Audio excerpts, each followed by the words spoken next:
Back when I was still in my maybe second year of primary school, my oldest brother installed a game for me and my sister that he thought that we would like. And he was right. My sister and I would play Beyond Good and Evil obsessively for God only knows how many consecutive days before we finally managed to complete the game. We still didn't speak English well enough at the time, so I also remember trying to figure out what we were supposed to be doing, looking up words to try and figure out what was being asked of us in quests, working together and trying to get our little hands to synchronize with our eyes to be able to win boss fights, especially that last boss fight where the controls get reversed and then forward moves you backwards and left moves you right and so on, laughing and getting frustrated together, and so many other fond memories of my sister and I playing this amazing game together. In a way, it was a Souls-like experience for our little selves, and that dreaded Akuda bar disc game, oh my god, it was a source of so much laughter and frustration as well. In fact, my sister and I will still talk about these things to this day. We even remember some of the songs, and we will literally break out in song when we are together sometimes. So naturally, when they teased a sequel 5 years later, we were both just so excited to see what was coming next. Then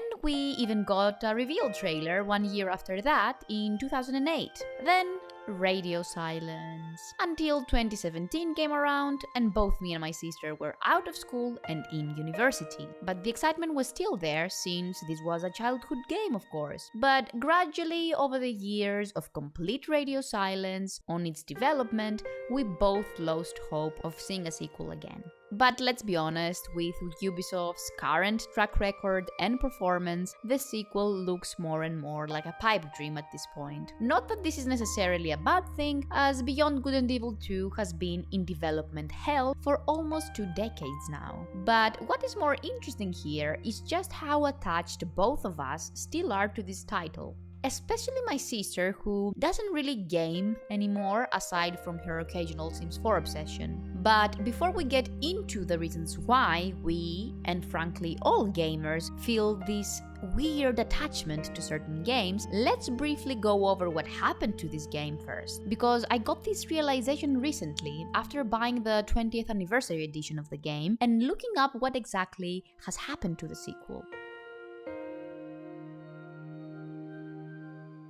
So, what exactly has happened to Beyond Good and Evil 2? Well, Beyond Good and Evil 2 is not really a sequel, as it was announced as a prequel to the original game, but has been in development hell for almost 2 decades now. Many of the original people who worked on the game have left the company, others have unfortunately passed, but Ubisoft maintains that the game is still being worked on and that the game passed an important milestone last year, and even got positive feedback from Ubisoft higher-ups, which, let's be honest, doesn't really mean much because we know just how out of touch studio higher-ups are with what actual gamers really want. But the milestone remains a milestone nonetheless, I guess. Still, this milestone basically boils down to them finally choosing a course for the game and going with that. So basically, they finally have an actual goal and vision of what the game will look like, and they're working towards just that. Though that's hardly reassuring,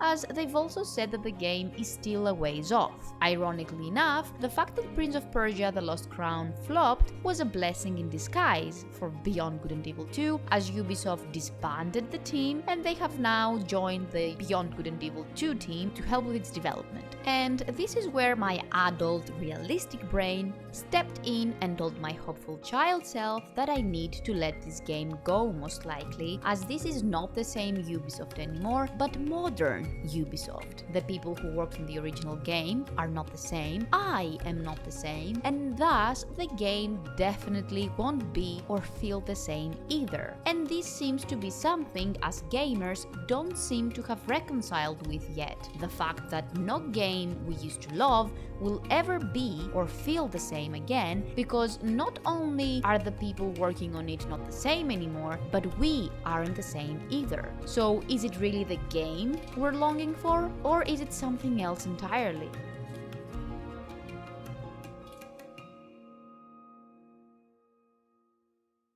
Unfortunately, I feel like many studios have realized they can monetize on this nostalgia trap of ours, even if what they're selling us is nothing like what we're truly longing for. This is known as nostalgia baiting, using past popular concepts, trends, characters, franchises, and so on to evoke an emotional response in the consumer to generate more profit. To the surprise of no one, this works incredibly well as it provides a fake, superficial connection to something we know we have lost and cannot get back. It also provides a false sense of belonging to an era that's long since passed. And of course, it evokes emotions from a time when things were simpler. So of course it works. The fact that those times are purposefully being advertised as better times makes even people who didn't even live during those times nostalgic of said times, with over a third of Gen Z being nostalgic of the 90s somehow, despite being born in the early 2000s. So nostalgia has obviously become but a cheap advertising tool. But then there is also the issue of nostalgia not being a very reliable feeling in and of itself, because many a times we don't really long for that specific product, but how our lives were during the time when we originally consumed said product. When I replayed the 20th anniversary edition of the game recently, for example, and heard that opening scene music, I immediately put my controller down, paused the game, and messaged my sister and sent her a picture of the game, and we were both hit by nostalgia immediately. I still enjoyed the game, of course, but one has to wonder just how much of that enjoyment is due to one's emotional attachment to the game and not due to the game itself. And the craziest thing is that I have realized studios do this and that it still works before as well. When Mass Effect Legendary Edition came out and sold well above their expectations, despite Anthem and despite Andromeda. Then of course we have Dragon Age The Veilguard, because when it came out, even though everything was pointing to it being a dumpster fire, people still gave it a chance. Because, come on, it says Dragon Age in the title. It can't be that bad. That game was a childhood favorite. I just have to try it first at least. This time they've listened. This time the game will be and feel like the first ones in the franchise. And I still fell victim to these many a times, as I too bought Mass Effect Legendary Edition not once, but twice. Once for my Steam library and once for my PS5. Why, you may ask? Because I just had to help my favorite studio make the next Dragon Age a great game by giving them more of my money, of course. Why did I buy Beyond Good and Evil for its 20th anniversary despite having played it before, you may ask as well? Well, they added some new missions in there and it was on sale and I didn't have anything else to play and I just came across it and nostalgia hit me like a freight train and I impulse bought it due to a weird mix of nostalgia, longing,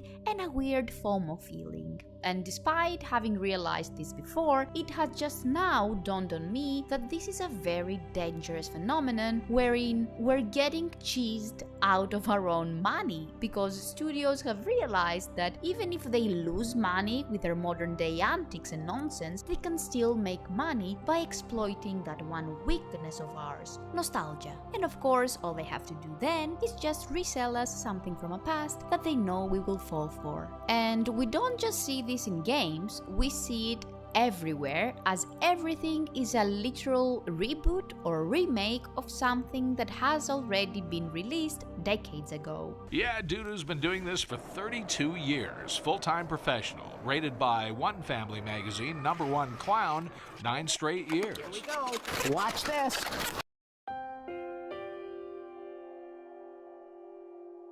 But the problem does not lie in identifying this problem, as countless others have realized this has been going on for a while now. The problem lies in resisting it. I have literally seen even the most callous, pessimistic, stubborn, and set in their ways of people fall for nostalgia bait. Not necessarily just with games again, but with other products as well.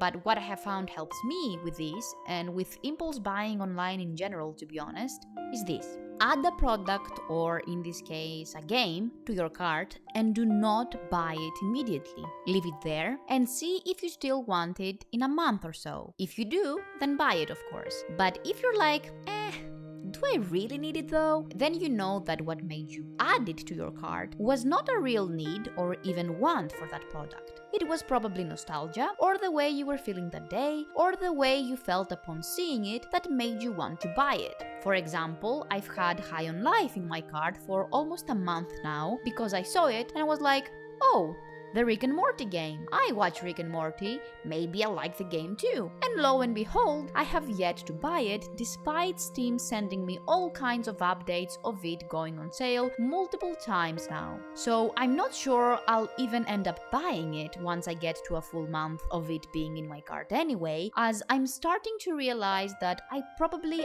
added it out of boredom and having nothing else to play at the time. So, at the end of the day, do not be hard on yourself for falling for nostalgia bait.